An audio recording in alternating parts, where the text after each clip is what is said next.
था चंदन।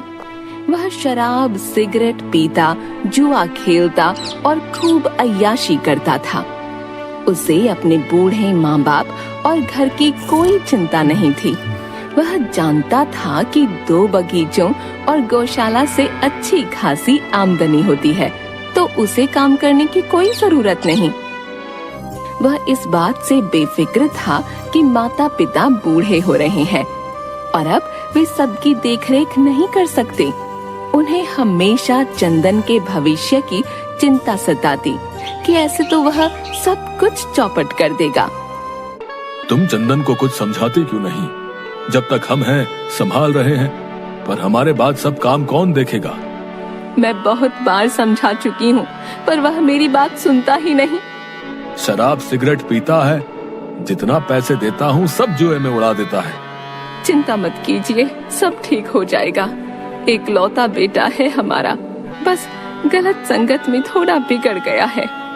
थोड़ा नहीं, तुम्हारे लाड प्यार ने उसे पूरा बिगाड़ दिया है। आने दो उसे, देखता हूँ कैसे काम नहीं सीखता। आप सो जाओ, वह आधी रात से पहले नहीं आएगा। कोई बात नहीं, आज तो उससे बात करनी होगी। दोनों चंदन की प्रतीक्षा करने लगते हैं। दूसरी ओर चंदन अपने दोस्त माधव के साथ लगातार दुकान में बैठा शराब पिए जा रहा था। यार माधव, मैं हर बार जुए में हार गए जाता हूँ यार। तुझे जुआ खेलना नहीं आता, तुझे ज्ञान नहीं है। ज्ञान? अबे हट, मुझसे ज्यादा और किसी को आता है खेलना? तुझसे ज्यादा निठल्ला और है कौन?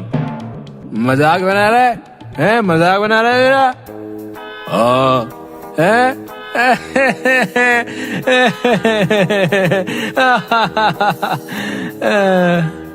दोनों हंसने लगते हैं। शराब की दुकान का एक आदमी, चलो जी चलो, दुकान बंद होने का टाइम हो गया है, तुम दोनों जाओ यहाँ से। प्यार से बोलो बे, रोज के ग्राहक हैं। वह आदमी दोनों को नशे में चूर देख चुप रहता है। दोनों वहाँ से लुढ़कते हुए गाना गाते गाते घर के लिए निकलते हैं। एक चौराहे पर दोनों अपने अपने घर की ओर मुड़ जाते हैं। चंदन अभी कुछ दूर ही चला था कि सामने से एक आदमी एक बड़े से कुत्ते को पट्टे से पकड़े हुए आता दिखाई दिया। चंदन उन्हें अनदेखा कर पूरा रास्ता घेर कर अपनी मस्ती में आदमी और कुत्ते के सामने आ गया। आदमी दाएं हो तो चंदन भी दाएं, वह बाएं हो तो चंदन भी बाएं। चंदन को कुछ समझ नहीं आया। उसने आदमी को हल्का धक्का देकर हटाने का प्रयास किया ही था कि कुत्ता जोर से चंदन पर भौंकने लगा। थोड़ा घबराकर उसने एक पत्थर कुत्ते पर फेंक दिया। चल हट कुत्ता कहेगा, हट। कुत्ता और जोर से भौंकने लगा। उसे आदमी के नियंत्रण से बाहर होता देख चंदन डर कर भागने लगा। कुत्ता भी उसके पीछे भागने लगा। आगे आगे चंदन, उसके पीछे कुत्ता और उनके पीछे वह आदमी। आधी रात को क्या बला पीछे पड़ गई?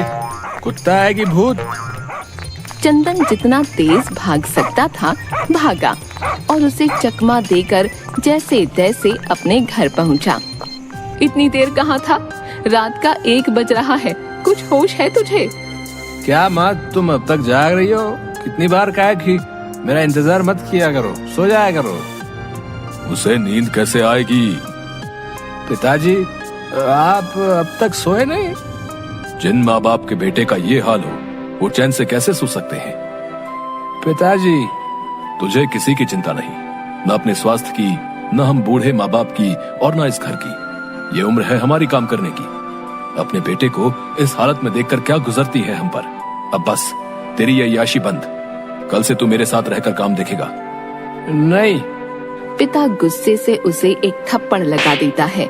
चंदन चुपचाप अंदर जाकर सो जाता है। आज शाम को न जाने किसकी शक्ल देखी थी। अगली सुबह पिता चंदन को अपने साथ लेकर गौशाला और दोनों बगीचे दिखाते हैं। 3 आदमी गायों, भैंसों तथा बगीचों की देखभाल में लगे हुए थे। गौशाला में चंदन की कोई रुचि नहीं थी, इसलिए वह बगीचे में रुक गया। पिता की हिदायत के अनुसार चंदन कुछ देर तो नौकर को काम करते देखता रहा, फिर बोर होकर एक पेड़ के नीचे जाकर आराम से सो गया। दूसरे दिन भी उसने यही किया। 2 दिन से शराब और सिगरेट नहीं पीने से वह शाम को बगीचे से नौकर की नजरें चुराकर माधव से मिलने भाग गया। दोनों ने जी भर कर शराब पी और धूम्रपान करते हुए घर चले गए। चंदन के पिता समझ गए कि वह आसानी से सुधरने वाला नहीं है, उन्हें उसके साथ सख्ती करनी पड़ेगी।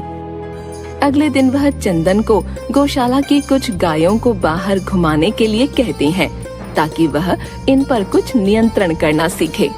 चंदन उन्हें लेकर थोड़ी दूर एक मैदान में पहुंचा। मैदान खुला, बड़ा और घास से भरा था। उसने बिना कुछ सोचे गायों को घास चरने के लिए खुला छोड़ दिया और खुद आराम से बैठकर सुस्ताने लगा। थोड़ी देर में वह घास से भरा मैदान पूरी तरह उजड़ गया। तभी एक अमीर सेठ अपने 2 नौकरों के साथ वहां आया। नौकरों ने सभी गायों को पकड़ना शुरू कर दिया। अरे ये क्या कर रहे हो? मेरी गायों को क्यों तंग कर रहे हो? अच्छा, तो ये तुम्हारी गाय हैं? किससे पूछकर तुम इन्हें यहाँ लाए? किससे पूछकर क्या मतलब? वो कोठी मेरी है। ये पूरा मैदान, सामने के खेत और बगीचे भी मेरे हैं। तुम जानते नहीं, मैं सेठ काशीराम हूँ। चंदन ने काशीराम का नाम तो बहुत सुना था पर देखा नहीं था। मुझे नहीं पता था कि ये मैदान आपका है। मैं अभी इन्हें लेकर जाता हूँ। तुम यूँ सब मिट्टी में मिलाकर नहीं जा सकते। कितनी मेहनत से माली ने इस बंजर भूमि पर थोड़ी घास उगाई थी और तुमने सब खराब कर दिया। तुम्हें इसकी भरपाई करनी होगी। क्या? मेरा मैदान पहले की तरह कर दो, नहीं तो इन गायों ने मेरी घास खाई है। अब ये सब मेरी हुई। नहीं, ऐसा नहीं हो सकता।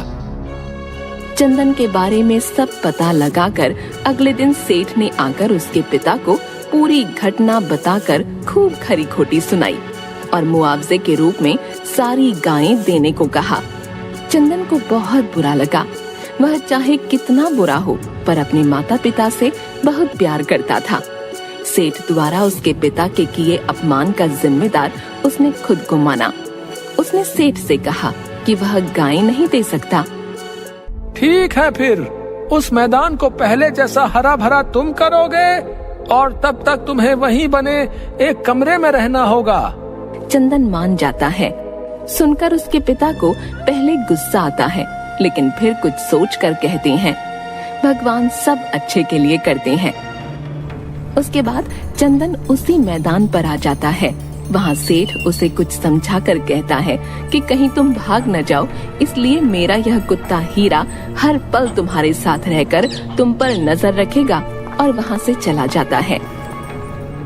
चंदन को पहले कुछ समझ नहीं आता कि वह शुरुआत कैसे करे। थोड़ी देर बाद वह सिगरेट पीने लगता है। तभी आवाज आती है, इसे फेंको, मेरा दम घुट रहा है। चंदन ने आसपास देखा कि आवाज कहाँ से आ रही है और फिर से कश लगाने लगा। दोबारा वही आवाज आने पर चंदन पूछता है, कौन हो? कहते हुए उसकी नजर हीरा पर पड़ती है। वह उसे ही घूर रहा था। अबे ऐसा क्या देख रहा है? सुनाई नहीं देता क्या? मेरा दम घुट रहा है, फेंक इसे। तू बोल रहा है? कुत्ता होकर इंसान की बोली बोल रहा है? हाँ, तुझे मेरी बात समझ आ रही ना? एक कुत्ते की बात कुत्ता ही समझ सकता है और कोई नहीं। यहाँ तेरे सिवा कोई मेरी बात नहीं सुन सकता। तूने मुझे कुत्ता समझाया क्या? बोर मत कर, जाकर काम कर, काम चोर कहीं का। अबे बंद कर, कितनी बदबू आ रही है इससे। अच्छा तो दूर चला जा, मैं तो पीऊंगा। पी कर दिखा, फिर बताता हूँ। तू अपने आप को क्या समझता है? अबे मैं तो जानवर हूँ, पर तू क्यों जानवर बना हुआ है? इंसान है, इंसान की तरह रहे। दारू पीता है, सिगरेट पीता है। छी, इतनी बदबू आती है तुझसे। अबे बंद कर अपना मुंह, कुत्ता होकर इतना सुनाता है। तू बंद कर दे ये सब, वरना काट लूंगा। वैसे भी तेरा पिछला हिसाब रहता है। कौन सा? उस रात शराब के नशे में तूने कितनी जोर से मुझ पर पत्थर फेंका था, तब बच गया था। बच्चा आज नहीं। अच्छा, तू वही है। चंदन को याद आ जाता है कि कितनी मुश्किल से उस रात इसने अपनी जान बचाई थी। आज तुझे डॉक्टर के पास पहुंचा ही देता हूँ। अरे इसका कोई भरोसा नहीं, कहीं जान ही ना निकाल दे। याद रख, जब तक तू यहाँ है, ना सिगरेट और ना शराब। चंदन हाँ में सिर हिला देता है। उसके बाद वह मैदान पर घास उगाने के लिए जी जान से लग गया। करीब 2 महीने बाद सेठ काशीराम वहाँ आता है। वह देखकर हैरान रह गया। उसे यकीन नहीं हुआ कि यह वही उजड़ी हुई जगह है। मैदान के चारों ओर क्यारियों में रंग बिरंगे फूल खिले थे। इसके बाद हरी घास और बीच के पूरे मैदान में मौसमी सब्जियां लगी हुई थीं। वाह चंदन, तुम्हारी मेहनत रंग ले आई। मुझे तुमसे ये उम्मीद नहीं थी। बहुत खूब। वह नौकरों से सब्जियां तोड़कर बनाने को कहता है। हम भी तुम्हारी मेहनत का स्वाद चखें। धन्यवाद। क्या अब मैं यहाँ से जा सकता हूँ? हाँ हाँ जरूर। ये रखो, तुम्हारी कड़ी मेहनत की कमाई है। और जितनी चाहे सब्जियां लेकर जाओ। तुम्हारी मेहनत के स्वाद पर पहला हक तुम्हारे घर वालों का है और मैं अपने मुआवजे वाली बात पर शर्मिंदा हूँ। सेठ जी, ऐसा मत कहिए। मैंने यहाँ जीवन का सबसे बड़ा सबक सीखा है। उसके बाद चंदन हीरा से मिलकर अपने घर चला जाता है। वह अपनी माता को सब्जियां और रुपये देता है। ये मेरी मेहनत की पहली कमाई है, इस पर आपका हक है। बेटा, हमारी असली कमाई तुम हो। तुम बस अपनी बुरी आदतें छोड़ दो। मैं वादा करता हूँ, अब कभी ना तो शराब और सिगरेट पीऊंगा और ना ही जुआ खेलूंगा। मुझे मेहनत का मतलब समझ आ गया है पिताजी। उसकी बातें सुनकर माँ की आंखें भर आती हैं और उसके पिता उसके सिर पर हाथ रखते हुए कहते हैं, शाबाश बेटा, हमें तुमसे यही उम्मीद थी।